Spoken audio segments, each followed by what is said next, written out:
the relationship that I have with the person or the people that I love who have died, that relationship has changed.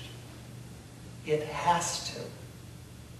And ultimately, the relationship that I have with myself has changed.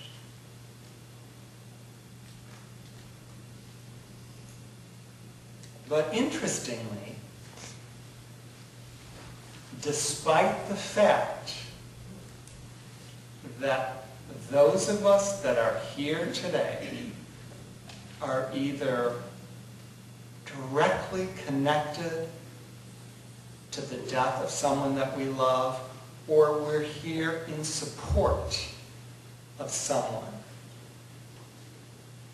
Despite that fact, we have this deep-seated yearning, this aching for life.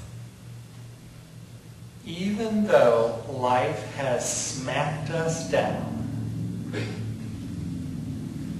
we all got up this morning. We all put on our clothes.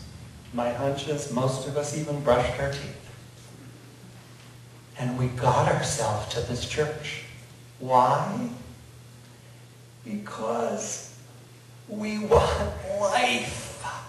We want more of it. That which has smacked us upside the head. We are willing to grab more of it. We want more. And initially, what we want is the way it used to be. If it could only be the way it used to be. We're here to remember. If only it was the way it used to be. And in yearning for that, we tend to torture ourselves. If only I had done this. Why didn't I do that? Surely I could have prevented the death. We beat ourselves up. If only. And when we take a break for that,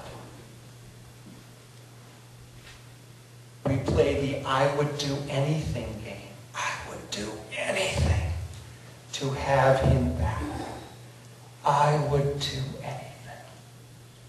Take my leg, take my arm, take my eyes, but give me her back.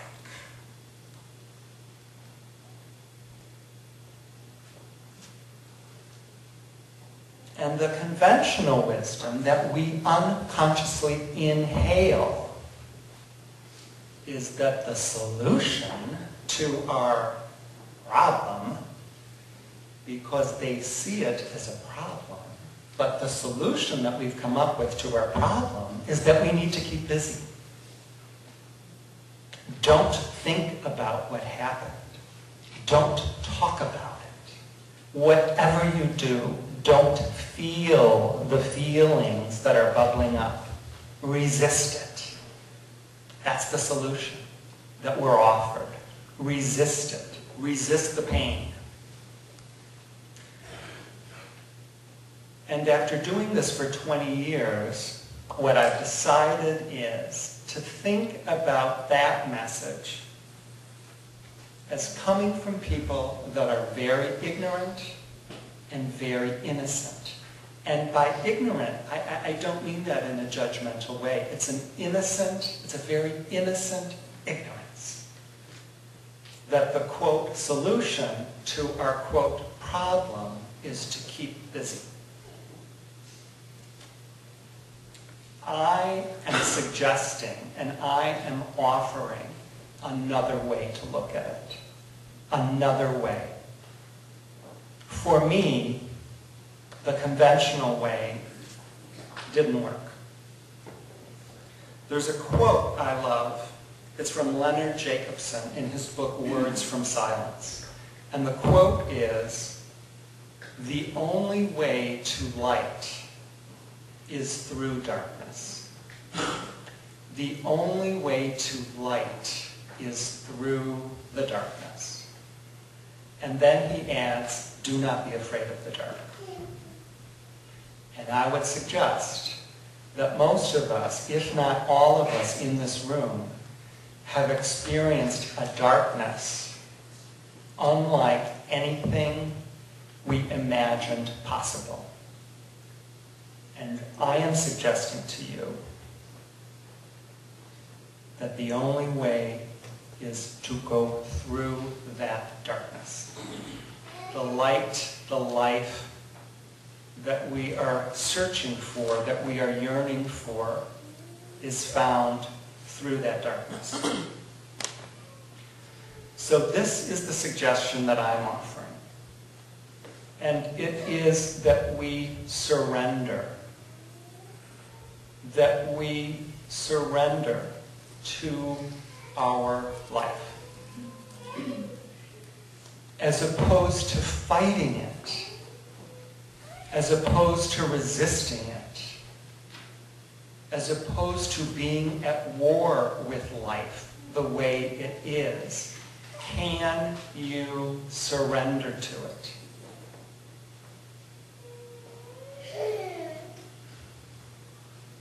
My hunch is that many of you can actually feel the loss that you're living with in your body. You can physically feel it.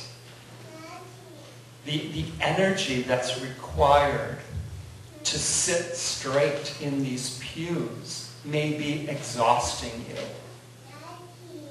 What would happen if you totally surrendered, if you totally let go, if you allowed the pew to hold you, because it will?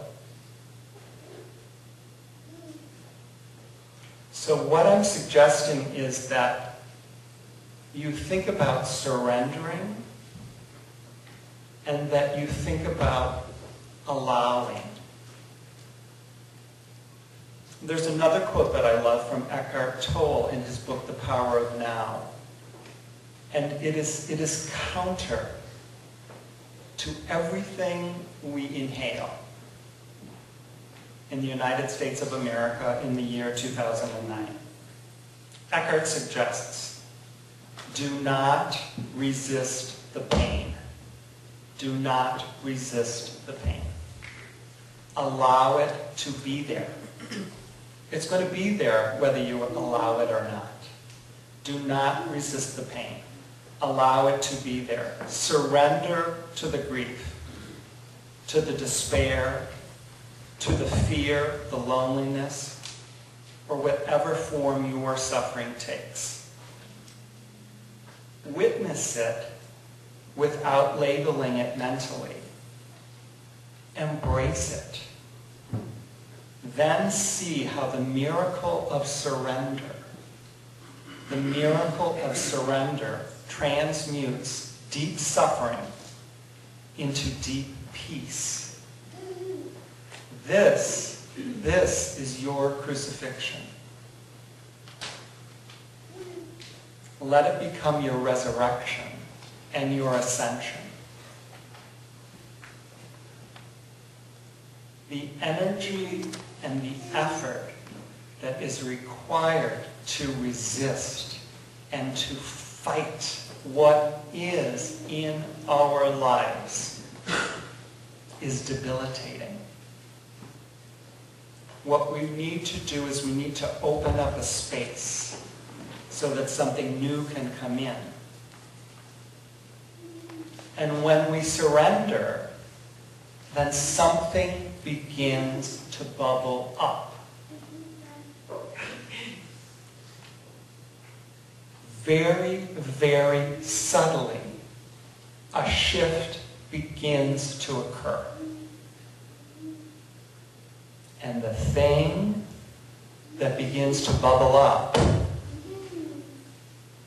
that we begin to recognize, is life. It's life itself.